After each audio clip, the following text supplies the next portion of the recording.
بندے سے گناہ سرزد ہو جاتا ہے اور وہ معافی مانگ لیتا ہے تو اللہ کو وہ بندہ بڑا ہی اچھا لگتا ہے۔ انسان کے اندر چونکہ یہ دونوں چیزیں رکھی گئی ہیں تو کبھی کبھی اس سے گناہ بھی سرزد ہو جائے گا۔ نیکی اس کی عقل، اس کا فہم، اس کا ادراک، شریعت کی رہنمائی، انبیاء کی تعلیمات اسے بتائیں گی کہ وہ نیکی کے راہ پہ چلے، لیکن کبھی کبھی بائیں سمت سے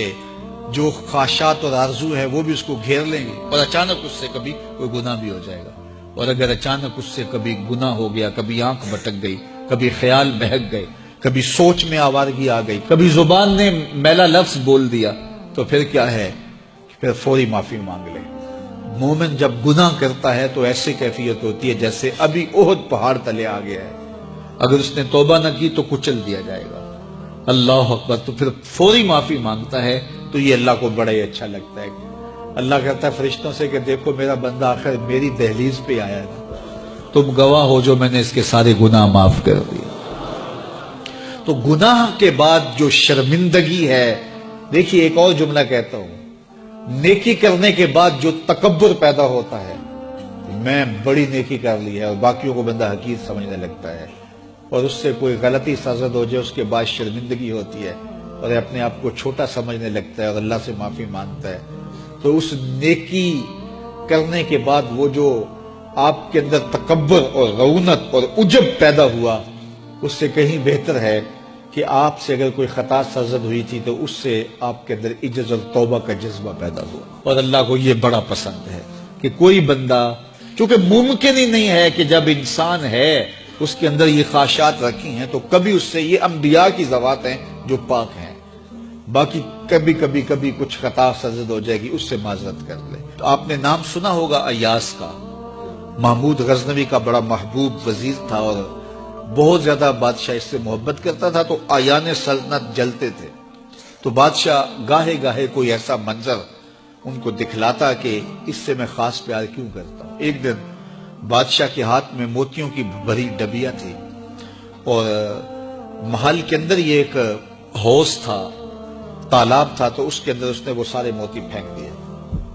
شفاف پانی اور نیچے فرش پہ پڑے ہوئے موتی نظر آ رہے ہیں، تو اس نے ایک ایک وزیر کو کہا کہ یہ موتی نکال کے لاؤ، اور سنو اپنا لباس اور اپنا بدن نہیں بھیگنے دینا۔ تو سب نے کہا یہ کیسے ہوگا کہ موتی بھی تہ سے نکال کے لائیں اور بدن بھی اور کپڑے بھی نہ بھیگیں؟ تو دوسرے کو کہا، اس نے بھی کہا حضرت یہ کیسے ہوگا، یہ شرط ہٹائیں تو پھر میں نکال کے لاؤں۔ جب بات آئی ایاز کی تو ایاز نے فوراً چھلانگ لگا دی، موتی پکڑے، ڈھونڈے، ہتھیلی میں لیے اور کانپتے ہوئے بدن کے ساتھ بادشاہ کے سامنے پیش ہوا، حضور یہ لے لیجئے۔ بادشاہ غصے میں تھا، تو میں نے کہا تھا لباس اور کپڑے بھیگنے نہیں چاہیے، تیرے بدن سے پانی نچڑ رہا ہے، تیرے لباس سے پانی نچڑ رہا ہے، یہ کیا؟ تو ایاز نے ہاتھ باندھ کے کہا، بادشاہ سلامت، آپ کے دو حکم تھے،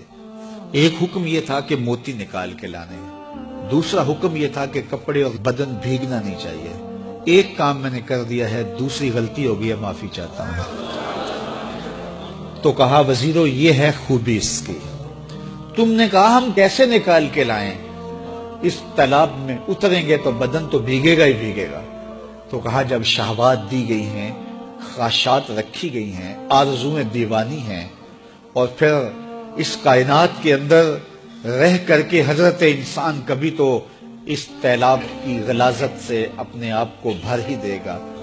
تو پھر کمال کیا ہے کہ نیکی کے پھول پیش کر دے، سجدے کے موتی پیش کر دے، رکوع اور قیام کے موتی پیش کر دے، ہمدردی انسانیت کے ساتھ پیار کے موتی پیش کر دے،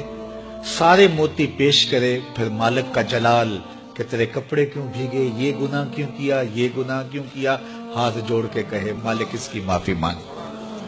تو اللہ تعالیٰ پچھلے گناہ نہ صرف معاف کرتا ہے بلکہ ان گناہوں کو نیکیوں میں تبدیل کرتا ہے۔